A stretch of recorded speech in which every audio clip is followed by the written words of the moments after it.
quick video. See here. Got a new stick. Actually, I got 2 new sticks. That way, if I'm a dummy and I lose one, I got another one. But you're just a typical Doyle stick. You know, the tree scale stick. The Biltmore stick. But this is form class 78. That's the form class in our area. So you gotta make sure if you're using one of these, you get the right form class and you're using the right scale, or you can totally screw up. So I got 2 of them. I got paint all over this one because I've been using it. I'll show you that in the video more here soon. And I got another thing in the mail. Here, check that out. The skull bucket. It's nice. I bought this because at the show I looked at one that was I looked at a tin one. It's a lot lighter than that white plastic one you always see me have. There, how's that?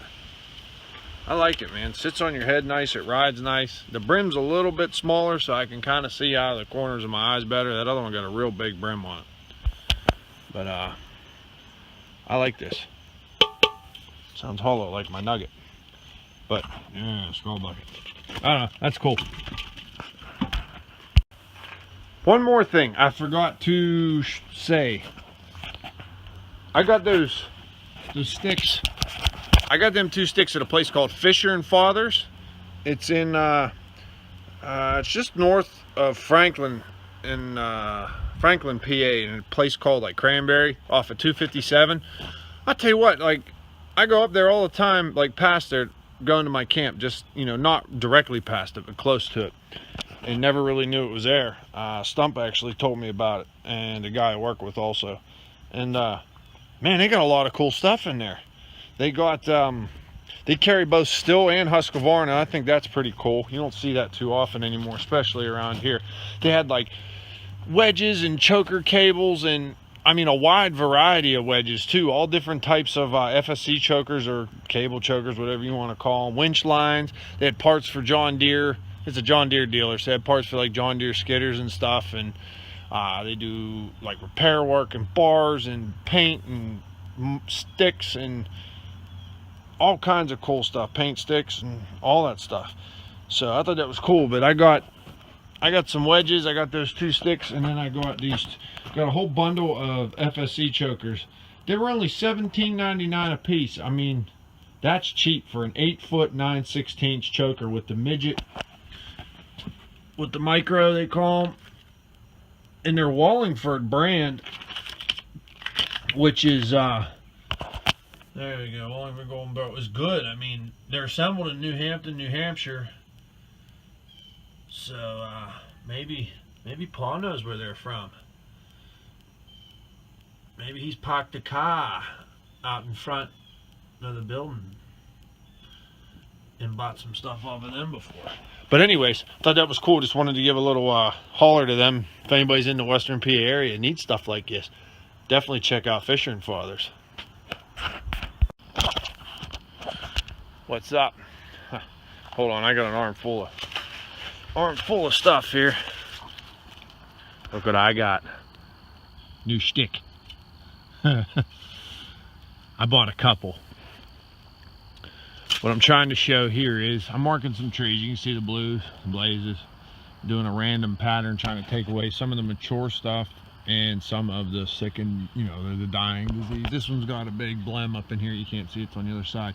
That one should go, but I cannot really cut that safely, so it's going to stay, because it not only is it danger to cut, but it's going to damage more coming down through. It's going to smash all these. It's hard to see. That canopy's real big, and there is a waterway down there, and I'm not allowed to have tops within 50 feet of that waterway. So what was I saying? Lost my train of thought. That one will stay. The goal is, when I'm looking for trees to take, and it's nice because I'm, you know, 9 times out of 10 I'm the one cutting them, so I can look at them and say, hey, I can follow that tree a good direction and get it out without damaging any of the residual stand, whether it be falling the tree or skidding the tree. You know, it won't bust up butts on standing timber. you know, you want to try to minimize that. It will happen, you know, you're going to have some of it, but we want to minimize as much as we can. So for the health of the residual, what's left. Keep using that one word. A little bit out of my edumacation level.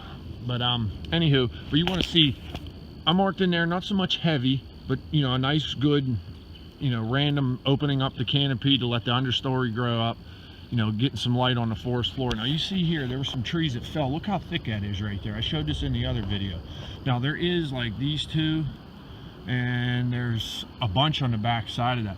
It's mature timber. Now I won't mark anything really in there because that's already, it's been opened up. I mean, there's no reason to make it bald. You know what I mean? It's got Mother Nature kind of did it in that little spot there. So I'll go lightly on that area. And then, you know, we'll go back to the normal cutting pattern through here. So I'll do some more videos of why I pick certain trees, but over and out. All right, a little explanation of what I'm doing here. Got this red oak. All right, that's, I mean, it's 60-foot tree, you know, 60 board foot, not very big. The reason I want to take this red oak is because here's a skid trail. I know coming on this skid trail, I'm going to destroy the side of this tree. Okay, there's a red oak. Do you see that big double cherry right there? A big turd just to the right of it. Let's see if I can do this. I got, my hands are full. Just right there's a red oak, a real nice mature red oak. Now the idea is I'm going to leave that one and take, because I got to take this one. I won't destroy that one, but I am going to mess this one up. So I leave that one as what they call a mast tree, M-A-S-T. Now mast trees are fruit or nut bearing trees like your oaks and your hickories and your beeches.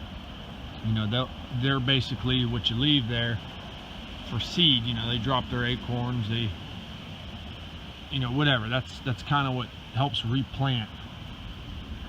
Typically you remove all the invasive or unwanted species and leave mast trees of your liking. That's how you can basically manage a piece of land to grow back what you want. This is another example of a tree I want to take. First of all, it's kind of not the greatest of health. You can see us two growing together. I'm sorry that the camera keeps like fading out because of the sun, but ain't the best tree. Get some decent saw logs out of it. Nothing great, maybe some pallet wood out of the top. But the reason I want to take this one is not only because it's a subpar tree, but as you can see my skid road I want to use here. That's going to be what we call a pivot tree. As I'm coming down here, these logs are going to bust up against this butt here. See a little evidence of it right there from before, but it's going to damage that tree and further cause decay. So we'll leave it in there. Once I get to this point of cutting and I know I don't have to go back no further, and I, you know, water bar and do it all, you know, all the E&S stuff, I'll cut this tree out. You know, that way it'll, you know, probably be all skinned up by that time.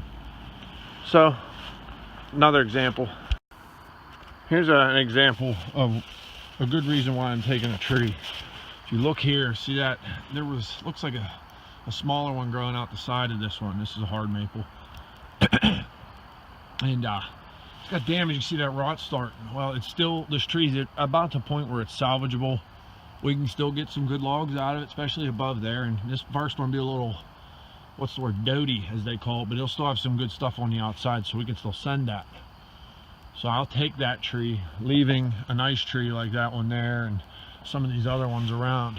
If you look at that one there, it had, you know, top bed of Y, and it looks like it just split out. I don't know why you can see that, but I'll take that one too, because now once that one's opened up, that'll promote the growth of the residual, I gotta quit using that word. It'll promote the growth of what we leave. So that tree, you know, that rot's probably working its way down into the butt. I'll get a good saw log off of that, and it's probably pulp after that. But that's, I mean, we got to take some of those as well. You can't just take all the good, because then you leave the landowner with a garbage stand. And we want to come back in the future and do this again and again. You know, we don't want to just hack it and take off and wham bam thank you ma'am kind of thing. We want repeat customers. I want repeat customers. So